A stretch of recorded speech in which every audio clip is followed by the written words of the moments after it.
છો? આજે ફરીવાર આપણે એક નવા મજાના મસ્ત બ્લોગમાં અને ફ્રેશ લુકે તમારું સ્વાગત છે. મસ્ત તૈયાર થઈ ગયા છે. અટાણે વાગવામાં થયા છે પણ આ 10 જેવું થયું છે ને આજ તો વહેલા. અને તમને બહારનો વ્યૂ તો બતાવો કેવો સરસ છે. આજ તો લાઇટ જ નથી અને આજ તો લાઇટ વિના આખો દી કાઢવો કે હમણાં આવી જશે એવું કંઈક છે. ચાલો પહેલાં જો આપણે નાસ્તો કરી લઈએ પછી મારા મોટા બાપાને ઘરે જઈએ. મોટા બાપાને એ તો ગયા છે હવનમાં પણ અમારા ચારની બેનને અહીંયા છે અને રમાડો છે નિયતિ બેનને એ તો ગયા છે. ચાલો આપણે નાસ્તો કરી લઈએ પછી થોડું ઘરનું કામ કરી લઈએ પછી તમને મળીએ. કન્ટિન્યુ બ્લોગમાં બન્યા રહી. નાસ્તો કરવા બેસી ગયા છે. નાસ્તામાં જો ભાખરી છે, કેરીનું અથાણું છે અને દૂધ છે. તો નાસ્તો કરી લે પછી તમને મળીએ.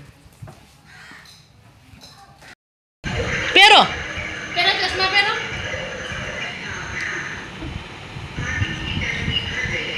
આમ કરો.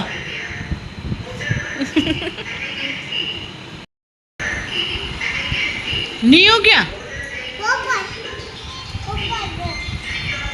ગ્રંથુ જય જય કરવા. બા નિયુ જય જય કરવા.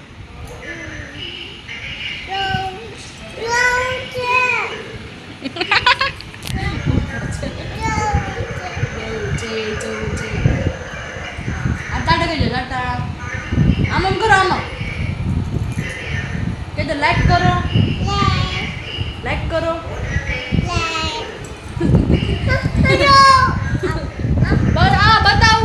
બતાવું લાઈક કરો ભાઈ શેર સબસ્ક્રાઇબ બોલો તો ખરો. હાય કે તો હાય કેમ છો કે તો નિયતિબેન ને ગ્રંથભાઈ દેશમાં ગયા છે. ક્યાં ગયા છે? જય જય વાલા કરો. ક્યાં જય જય કરવા. એમ ન કરાય.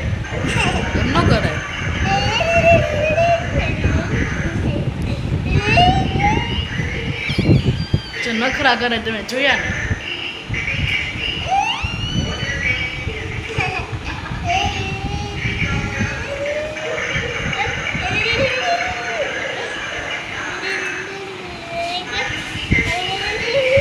કરાય માથું મારું વીખીને જો બકલ કાઢે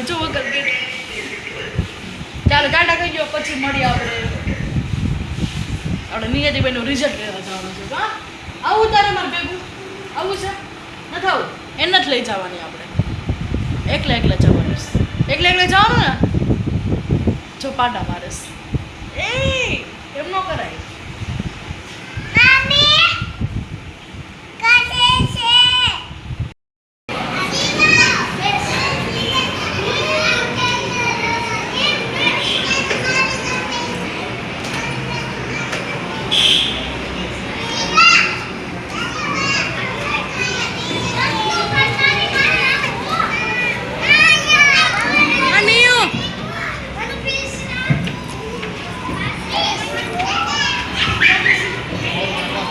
દાદા જમવા બેસી ગયા છે.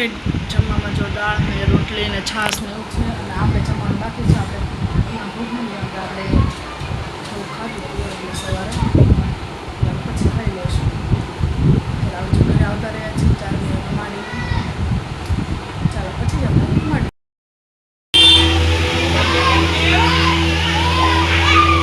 જો આપણે કરવાના છે ચૂરમા લાડુ. આજે ગણેશ ચતુર્થી છે. બધાને ગણેશ ચતુર્થીની હાર્દિક શુભકામનાઓ. અને જો બધી ભાખરી મસ્ત બની ગઈ છે અને હવે આપણે તેને ચૂરમો કરવાનો છે. અને અહીંયા જો દાળ બાફવા મૂકી દીધી છે અને સાથે જો આપણે ભાત પણ બાફવા મૂકી દીધા છે. અને જો અહીંયા ચૂરમું થાય છે. મારા મમ્મી ચૂરમું કરે છે ભાખરીનું, કારણ કે ચૂરમા મિક્સરમાં કરીએ એનો સારું લાગે. આપણે આ ચાવણીમાં આપણે જે ચૂરમું કરીએ એના મસ્ત લાડુ થાય. અને જો ફટાફટ આપણે ચાલો ચૂરમું કરી નાખીએ ફાસ્ટ વિડીયો કરીને. અને જો ફાઇનલી આપણું ચૂરમું બની ગયું છે મસ્ત. જો ચૂરમું થઈ ગયું છે તમે જોઈ શકો છો.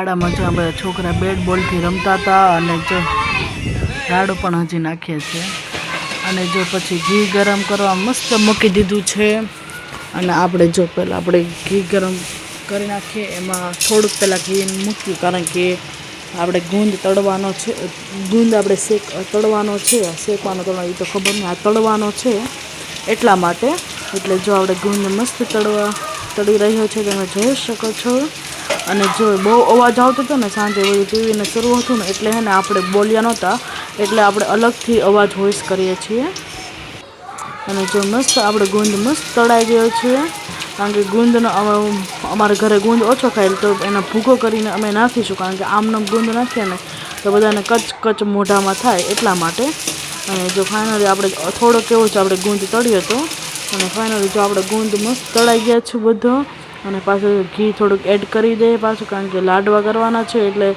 ઘી થોડુંક જોશે તો ખરા ને જો પાછું આપણે ઘી નાખી દીધું છે જેટલે આપણે ચૂરમું કર્યું હોય એ પ્રમાણે આપણે ઘી નાખી દીધું છે મસ્ત અને જો ઘી મસાલો થઈ ગયું ને પછી આપણે ગળ નાખી દીધો છે જે દબાનો ગળ આવે એ નાખ્યો છે ને થોડોક કાળો ગળ નાખ્યો છે બે મિક્સ ગળ નાખ્યા હતા લાડવા એટલે સરસ મજાના બને પહેલાં જો આપણે આ પીળો ગળ જે ડબ્બાનો ગળ આવે ને તે નાખ્યો છે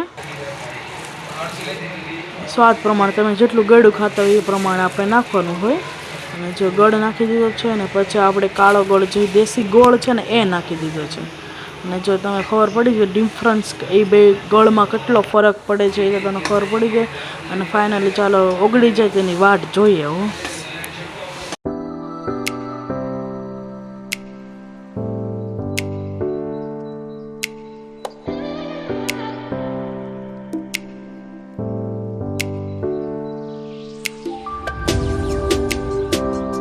આપણે ગળનો પાયો આવી ગયો છે ને પછી જો આપણે ચૂરમું મસ્ત એડ કરી દીધું છે એડ કરીને પછી આપણે જે ગળમાં સરખું મિક્સ કરી લેશું મસ્ત રીતે એટલે બધામાં મિક્સ થઈ જાય એટલા માટે અને જો તમને ઘી ઓછું લાગતું હોય તો તમે ઉપરથી નાખી શકો છો કોઈને આમ ઘટતું હોય કારણ કે અમુક ઓછું ઘી મૂક્યું હોય તો અમારે તો માપ જ થયું તોય પણ હાથમાં લાડવા કરતા હતા ને તો પણ હાથ રહેતા હતા અને જો મસ્ત તમને વિડીયોમાં લાગ્યું છે કે કોરું મોરું પણ કોરું મોરું નથી પણ હરખું મિક્સ કરી લે પછી ખબર પડી જશે કે કેવું સરસ મજાનું થઈ ગયું છે એટલે જો મસ્ત આપણે મિક્સ કરી દઈશું પછી આપણે નીચે ઉતારીને મિક્સ કરવામાં થોડુંક વધુ લાગ આવે કારણ કે ગેસ ઉપર ન લાગ આવે કારણ કે નીચે આપણે બે જણીએ પકડવું હોય કડાઈને પછી મિક્સ કરવાની તો અલગ જ મજા આવે જો તમે હવે તમને ખબર પડી ગઈ છે કે હવે ઘી માપ છે એટલે જો હવે આપણે જે આમાં એડ કરવાનું હોય ને એ તો આપણે એડ કરી દઈશું પહેલાં જો હવે આપણે ગુંદ એડ કરી દઈએ પહેલાં મારા મમ્મી થોડોક ઓલો નાખે પછી ખબર પડી કે આપણે આ તો ખાતા નથી પછી તો એને જો થોડુંક કચરી નાખે તમે જે સાઈડમાં દેખાતું જ હશે જો મસ્ત કચરી નાખો ને પછી લાડવામાં પણ આમ કરી દો એટલે એ ક્રચ થઈ ગયો હોય અને પછી ઉપરથી થોડુંક ટોપરું ને એવું બધું ડ્રાયફ્રૂટ ને એવું નાખ્યું હતું અને જો બધું મિક્સ કરીને પછી આપણે મસ્ત હલાવી નાખશું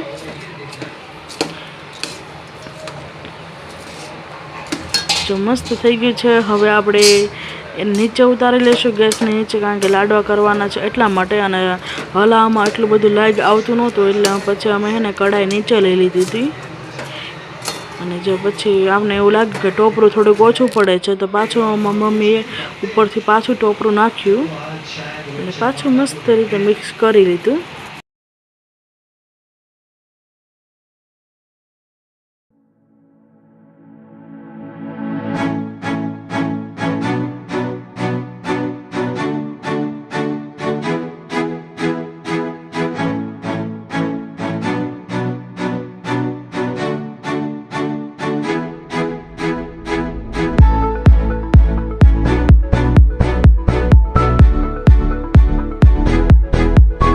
જો મસ્ત મિક્સ થઈ ગયું છે ને હવે આપણે લાડવા વાળવાના છે ચાલો જો તમને દેખા જેવું છે હાથમાં કેટલું બધું ઘી નીતરે છે અને ગરમ રાખી દો થોડો પોરો ખાતા કરતા જો ચાલો ફટાફટ ફાસ્ટ વિડીયો કરી દઈએ એટલે તમને પણ જોવામાં મજા આવે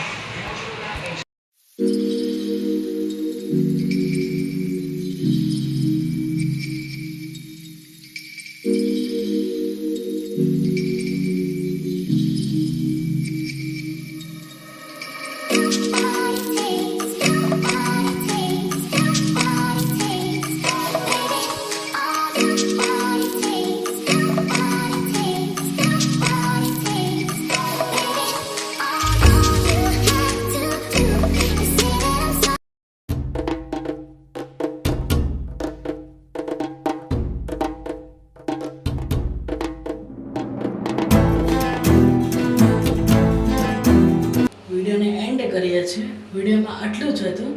જો તમને મારા વિડીયો ગમે તો વિડીયોને લાઈક કરજો, શેર કરજો અને જો તમે ચેનલ પર ન હોય તો સબસ્ક્રાઈબ કરવાનું ભૂલતા નહીં. બધાને ગુડ નાઇટ, જય શ્રી કૃષ્ણ. ફરીવાર આપણે કાલના મજાના મસ્ત વ્લોગમાં અને ફ્રેશ વ્લોગમાં તમને મળશું. બધાને મારા અને મારા પરિવાર તરફથી જય દ્વારકાધીશ, જય શ્રી કૃષ્ણ, જય મોગલમાં. By, good night.